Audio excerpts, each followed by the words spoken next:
بسم الله الرحمن الرحيم. قاعدة حق القرآن مفصل. قاعدة حق القرآن مفصل کی 54 نمبر صفحه راوړې تختی نمبر 4 حرکات حروف مقطعات ختم شو. په حروف مقطعات پس حرکات شروع کی. حرکات جمع د حرکتون ده. حرکات جمع د څه ده؟ د حرکت ده. او حرکت زبر زیر پیش د درې وړو ته حرکات ویل کیږي. زبر تم حرکت ویل کیږي، زیر تم حرکت ویل کیږي او پیش تم حرکت ویل کیږي. اوس د زبر نښه به څه وي؟ دا به موږ د څه نه پیژنو؟ د زیر نښه به څه وي؟ د پیش نښه به څه وي؟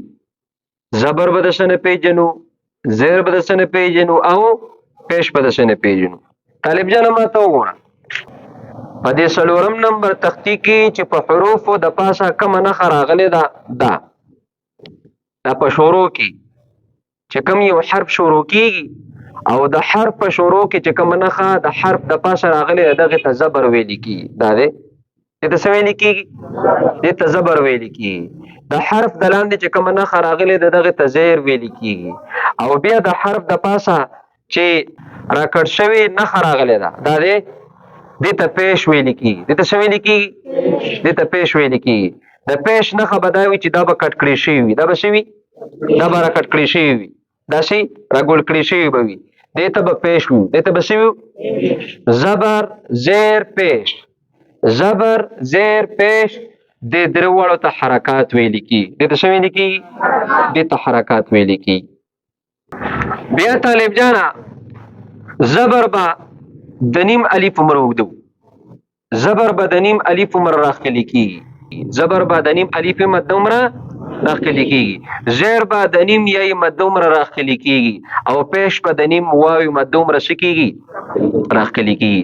یاد بشي لکه دا به د حرکاتو ادایګي وي. دا به د څه ادایګي وي؟ د حرکاتو ادایګي وي.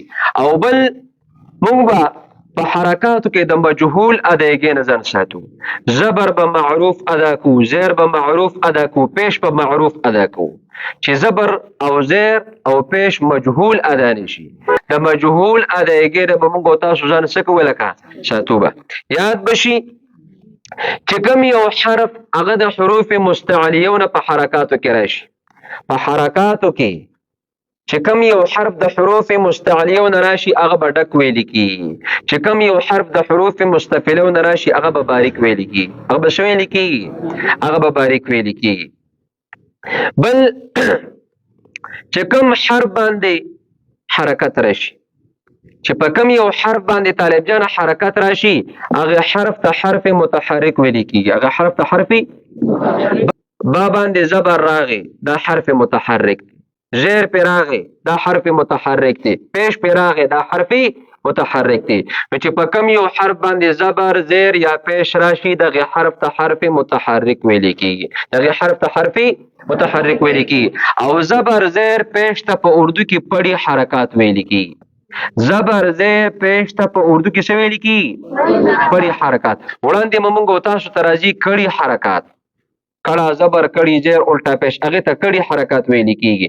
او زبر زیر پیش د درې وړو حرکاتو ته پړي حرکات ویل کیږي. د درې وړو حرکاتو ته پړي حرکات ویل کیږي. یاد بشي لکه د الف او د حمزه په میانس کې چې کوم فرق دی هغه به درته ان شاء الله تعالی د دې حرکاتو په شروع کې چې کوم حمزه راغلی ده هغه کې به درته ان شاء الله بیان کوم. نو د الف او د حمزه په میانس کې به درته فرق ان شاء الله آئندہ سبق کے بیان کا. سبحان ربک رب العزة عما یصفون وسلام علی المرسلین والحمد لله رب العالمین.